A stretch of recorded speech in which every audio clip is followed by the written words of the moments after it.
Well, I thought we were waiting on paperwork, but clearly that's not the case. There might be something else behind it. I don't know yet, but we'll see once Jorge comes back from the Maldives or wherever he is now, and we'll find out what I'm doing. But no, at the minute I'm just trying to do the best I can do, and I'm not stressed. I feel that if I keep riding like I am, I'm going to be here next year, and we'll just see where. The last I heard prior to this weekend was we were deciding on coming up with a budget, let's say, because both Pecco and I will have to have 2020 bikes. So I understood, and we were quite patient. But we will see now. Listening to your answer, it looks like you give some credit to those Jorge Lorenzo's rumors.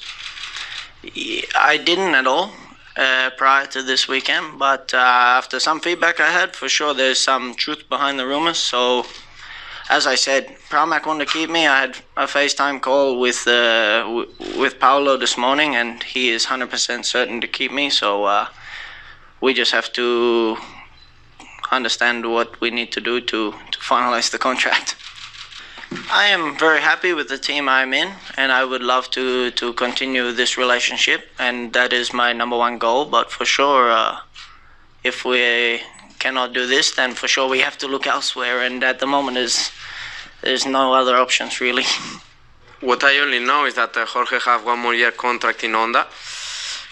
Jorge is Jorge, and what he say, he's not a great rider, he's a champion, and if he's a champion, he's in a champion bike, he need to come back and show his potential with on the bike and be in the top with on the bike. And I think he is his ego and his ambition, and he will try to do, because if not, it's something that will not arrive on his ambition or his dream. I mean, when you arrive in a project like HRC, it's because you wanna win races and fight for the championships. For sure, is a surprise, no, for everybody here that about the Ducati.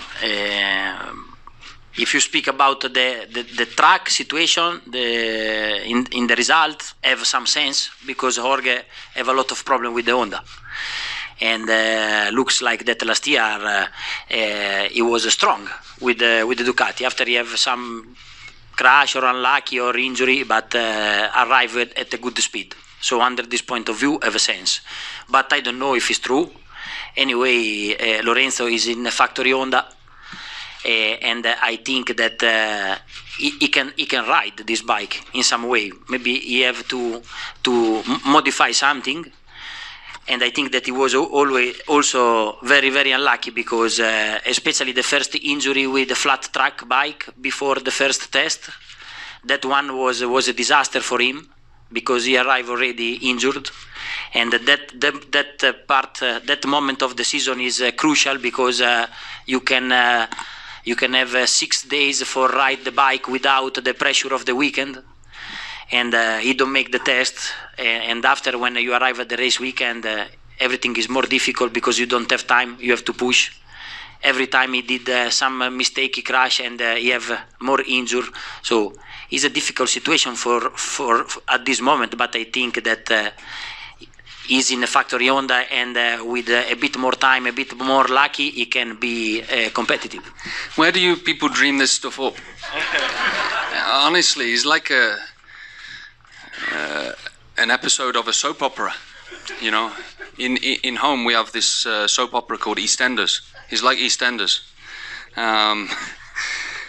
I have no idea, but when I said that, I think when Lorenzo signed, for him to ride the Honda would be difficult.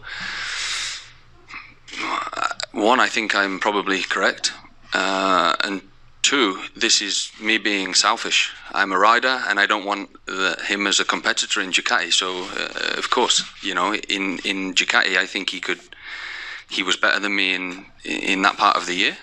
And when he signed the contract, he was riding stronger than me. So when I said he'd come to Honda, I think he would struggle a little more. And I think I would be ahead of him, which at the start of this year I am. So, yeah, this is the reality.